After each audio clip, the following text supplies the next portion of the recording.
Pharmacy में one of the most important competitive exam जो post graduate studies के लिए इंपॉर्टेंट रहेगी वो है जीपैट। ये एक्चुअली बहुत सारे पोस्ट ग्रेजुएट कोर्स जैसे एमबीए आप कर सकते हैं और उसके लिए कॉमन एडमिशन टेस्ट वो अलग है, लेकिन एम फार्म ये कोर सब्जेक्ट है फार्मेसी का जो सिर्फ बैचलर ऑफ फार्मेसी के स्टूडेंट्स ही कर सकते हैं और वहाँ पे डेफिनेटली बहुत सारी करियर अपॉर्चुनिटीज है।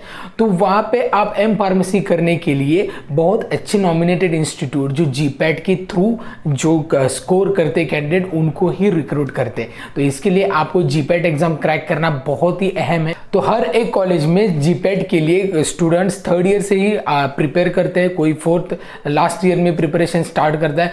तो बहुत ही अहम है कि आप प्रिपरेशन कैसे करें, किस तरीके से आप इस एग्जाम को क्रैक करें, क्योंकि बहुत अहम एग्जाम है GPAT exam, most important competitive exam in pharmaceutical sector. तो ये क्रैक कैसे करेंगे, तो इसके बारे में मैं आज इस वीडियो में एक डिटेल में टिप्स दूंगा, जिससे एक टिप्स ऐसी है और एक फॉर्मूला भी है जिससे आप फॉलो करने के बाद डेफिनेटली ये एग्जाम क्रैक कर पाओगे। नमस्ते दोस्तों, मैं आपका दोस्त अमित, आप सबका मेरे YouTube channel things by Amit में हार्दिक स्वागत। इससे पहले आपको एक नोटिफिकेशन देना चाहता हूँ, अनअकैडमी की तरफ से रिवाइज ए थॉन ये सीरीज स्टार्ट होने जा रही है, टेस्ट सीरीज, जहाँ पे आपको मैथमेटिक्स, फिजिक्स, केमिस्ट्री और बायोटेक्नोलॉजी ये चारों सब्जेक्ट के बारे में आपको लास्ट मोमेंट में कैसी प्रिपरेशन करनी पड़ेगी इसके बारे में गाइडलाइन मिलेगी। मैथमेटिक्स के लिए 1 फरवरी, 5 फरवरी और 9 फरवरी ये डेट है। केमिस्ट्री के लिए 2 फरवरी, 6 फरवरी, 10 फरवरी ये डेट है। उसके बाद फिजिक्स के लिए 3 फरवरी, 7 फरवरी, 11 फरवरी ये डेट है। बायोटेक्नोलॉजी के लिए 4,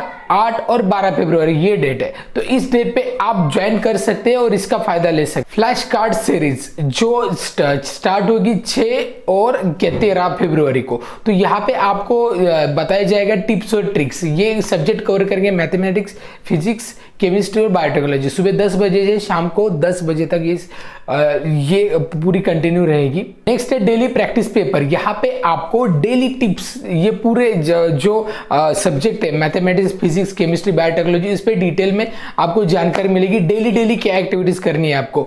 तो ये एक 13 फरवरी तक 1 से 13 फरवरी तक ये कंटिन्यू रहेगी। इसका टाइमिंग है 8 PM to 10 PM। अब crack JAM full length test, ये मॉक टेस्ट है, ये आपको 1, 6 और 11 फरवरी को लॉन्च होगी।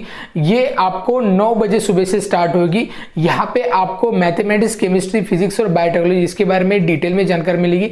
180 मिनट्स की ये मॉक टेस्ट है। ये मॉक टेस्ट में आपको आपकी खुद की प्रिपरेशन कितनी हो चुकी है इसके बारे में पूरी डिटेल में आप जान सकेंगे। तो ये सभी सीरीज आपको एनरोल करने के लिए अनअकैडमी ऐप इंस्टॉल करना पड़ेगा और हमारा ऐप है TBA 10, ये यूज करना बिल्कुल मत भूलिए। और सबसे important, not only in the jam exam but also in the mostly competitive exam, कौन सी भी हो, वो CSIR हो, नेट एग्जाम हो, जीपैट एग्जाम हो या फिर कैट एग्जाम हो, कितने भी कॉम्पिटिटिव एग्जाम इंडिया में जो रहते हैं, तो उसके लिए अनअकैडमी के अलग अलग प्लेटफॉर्म है। तो सभी प्लेटफॉर्म का आप डेफिनेटली यूज कीजिए, उस पर आपको पूरी गाइडलाइन, मॉक टेस्ट ये कंटिन्यूअसली मिलती रहेगी, जिससे आपकी प्रिपरेशन और अच्छी रहती है। तो इसके लिए हमारा जो कोड है TBA 10 ये यूज कीजिए, आपको हर एक सब्सक्रिप्शन पे 10% ऑफ डेफिनेटली मिल जाएगा।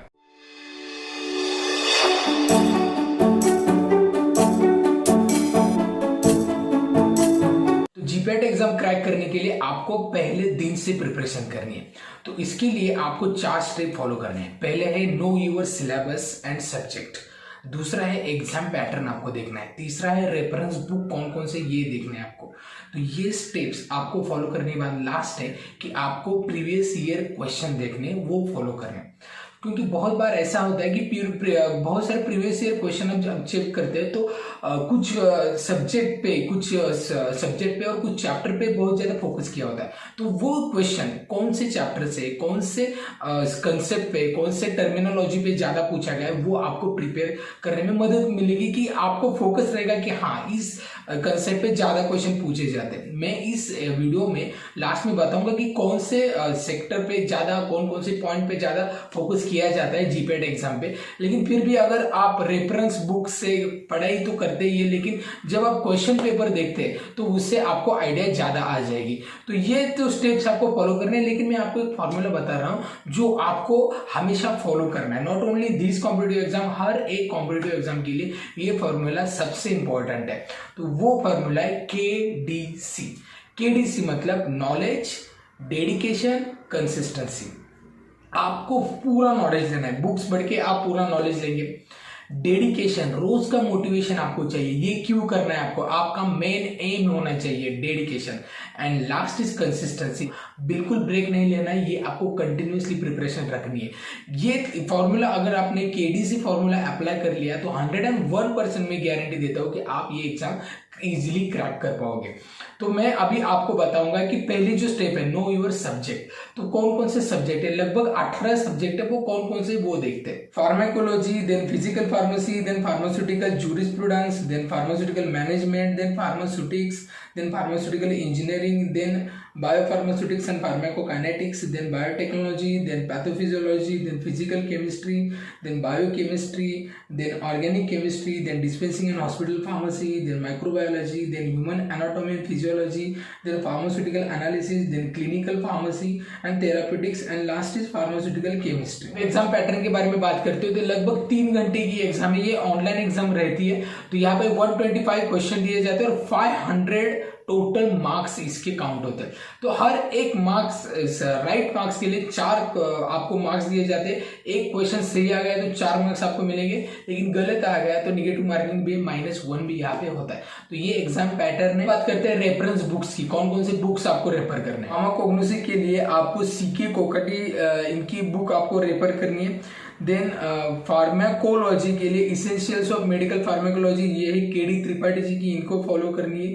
ये बुक अच्छी है, आपको सब कंसेप्ट क्लियर हो जाएंगे। उसके बाद फार्मास्यूटिकल एनालिसिस के लिए spectroscopy and titration by Chatwal, ये बुक है, ये आपको देखनी है। उसके बाद क्रोमेटोग्राफी रेमिंगटन बुक से देखनी है। उसके बाद ऑर्गेनिक केमिस्ट्री के बारे में बात करेंगे तो basic organic chemistry by Morrison Boyd, ये आपको बुक रेफर करनी है। उसके बाद medicinal chemistry by S N Pandey, ये आपको बुक रेफर करनी है। फार्मास्यूटिक्स के लिए theory and practice of industrial pharmacy by Lieberman and Lachman, ये आपको फॉलो करनी है। ये मैंने बुक्स के बारे में बताया, ये आपको हो सके तो डिस्क्रिप्शन में इस बुक की लिंक दे दूंगा, आप यहाँ से बुक परचेस कर सकते हैं।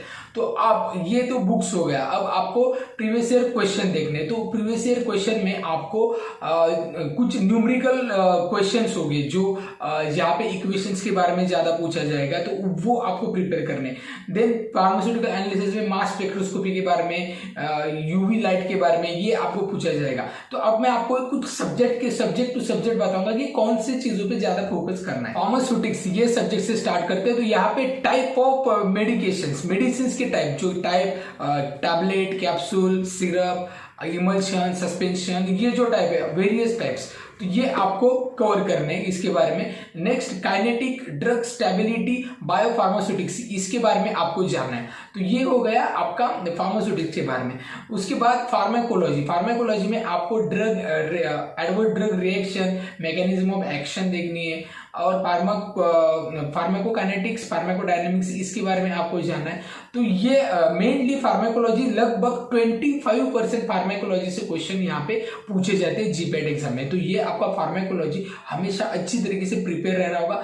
यहाँ पे आपका फेवरेट सब्जेक्ट फार्माकोलॉजी होगा तो बहुत ही अच्छा रहेगा, क्योंकि आपके बहुत सारे कंसेप्ट यहाँ पे क्लियर हो जाते हैं। फार्माकोग्नोसी में आपको फोकस करना है अल्कलॉइड्स, टैनिन्स, रेनिन्स, उसके बाद मरीन ड्रग्स, उसके बाद टिश्यू कल्चर, ये आपको प्रिपेयर करना है। ये क्वेश्चन बहुत बार पूछे जाते हैं इस टॉपिक पे। फार्मास्यूटिकल एनालिसिस में आपको various technology just like UV ultraviolet spectroscopy या फिर इंफ्रारेड, उसके बाद क्रोमेटोग्राफी, मास स्पेक्ट्रोस्कोपी, कंडक्टोमेट्री, इसके बारे में आपको जानना बहुत ही जरूरी है। उसके बाद मेडिसिनल केमिस्ट्री में आपको SCR, स्ट्रक्चरल एक्टिविटी रिलेशनशिप के बारे में, डेरिवेटिव्स, वेरियस स्ट्रक्चर, बॉन्ड्स कैसे, स्ट्रक्चर कैसे बनाए, उसको सिंगल बॉन्ड, डबल बॉन्ड, ये सारी चीजें आपको मॉलिक्यूल में जाके यहाँ पे पूरी डिटेल में मेडिसिनल केमिस्ट्री सिखाता है। बायोकेमिस्ट्री में अगर आपको प्रिपरेशन करना है तो कार्बोहाइड्रेट्स, विटामिन, उसके वेरियस प्रिपरेशन, इसके बारे में डिटेल में जानना जरूरी है। बायोटेक्नोलॉजी के बारे में जानना है तो पॉलीमरेज चेन रिएक्शन, ये बहुत ही इंपॉर्टेंट है। उसके बाद माइक्रोबायोलॉजी जानना है तो various acid, various disease related interaction जो होती है माइक्रो लेवल पे जाके ये सारी चीजें चेक की जाती है। तो माइक्रोबायोलॉजी के बारे में ये भी जानना है आपको। तो वेरियस सब्जेक्ट है यहाँ पे, मेनली कोर सब्जेक्ट आपको फोकस करना है pharmaceutics, pharmacology, pharmaceutical analysis, pharmaceutics में फार्मास्यूटिकल जूरिस्प्रूडेंस, इंजीनियरिंग आता है। तो ये सब्जेक्ट मेनली आपको फोकस करने हैं। कुछ टिप्स मैं अभी आपको बताऊंगा जो रेगुलर रोज के रोज करने हैं। पहले है तो बेसिक कंसेप्ट आपको क्लियर करना है, हर एक सब्जेक्ट के बेसिक कंसेप्ट आपको क्लियर होने चाहिए। उसके बाद न्यूमेरिकल जो इक्वेशंस है या न्यूमेरिकल जो मेथड्स है वो आपको रोज रेगुलर डे टू डे आपको यहाँ पे रिवाइज करनी है। जैसे डोसेज, बॉडी टू वेट कैसे आप कैलकुलेट करते हैं उसके बारे में, फ्रीजिंग पॉइंट कैसे कैलकुलेट करते हैं इसके बारे में, ये आपको एग्जांपल बताया कि न्यूमेरिकल में आपको फोकस ज्यादा करना है। उसके बाद आपको एग्जांपल बताता हूँ, जब हमारे मैं जब बी फार्मेसी मैंने की थी तब वहाँ पे एक हॉस्टल था, यहाँ पे सभी स्टूडेंट्स आके सिंसियरली प्रिपेयर कर रहे थे। जब 2 या 3 महीने सभी स्टूडेंट हॉस्टल के पूरे जीपैट पे लगे हुए थे और डेफिनेटली ये तय ही था और ये सभी स्टूडेंट्स क्वालिफाई हो गए क्योंकि यहाँ पे एक एनवायरनमेंट बन चुका था। तब तो व्हाट्सएप ग्रुप नहीं था, लेकिन यहाँ पे अब आप व्हाट्सएप के ग्रुप थ्रू डिस्कस कर सकते हैं, रेगुलर डिस्कशन कर सकते हैं। किसी को कोई क्वेरी हो गई तो आप ग्रुप डिस्कस करके वो सॉल्व कर सकते हैं। एक एनवायरनमेंट क्रिएट करेंगे तो डेफिनेटली आपका प्रिपरेशन अच्छा रहेगा, मोटिवेशन मिल जाएगा। तो ये सारी चीजें आपको करनी, सीनियर से कॉन्टेक्ट कीजिए, आपके प्रोफेसर आपकी मदद करेंगे। अगर आप सिंसियरली कर रहे हैं तो सारे लोग पॉजिटिव माइंड के सभी लोग आपके साथ जुड़ जाएंगे और आपको मदद करेंगे। तो आपको सिर्फ एम रखना है, सिर्फ एम नहीं रखना है, तो आपको वो डेडिकेशन के साथ पूरा करना है। जैसे मैंने बताया वो KDC फॉर्मूला फॉलो करना है यहाँ पे। और डेफिनेटली कुछ आपको गाइडेंस भी बहुत ही जरूरी है, जैसे अनअकैडमी जो आपको हमेशा प्रिपेयर करता है अलग अलग तरीके से, मॉक इंटरव्यू टेस्ट या फिर वेरियस जीपैट के लिए भी उनका अलग से प्लेटफॉर्म है। तो इसके लिए मैं आपसे रिक्वेस्ट करूंगा ये भी आप सब्सक्राइब कीजिए। अगर आपको और फर्दर गाइडेंस, फर्दर गाइडलाइन और पूरी स्ट्रेट वे से आपको जाना है तो ये इंस्टीट्यूट आपको और मदद करेगी। तो आशा करता हूँ ये वीडियो आप सभी को अच्छा लगा होगा। वीडियो अच्छा लगता है तो लाइक कीजिए, चैनल को सब्सक्राइब करना बिल्कुल मत भूलिए और ढेर सारे लोगों तक वीडियो शेयर कीजिए। तो इस वीडियो में इतना है, मिलते हैं नेक्स्ट वीडियो में, तब तक बी हेल्दी बी हैप्पी।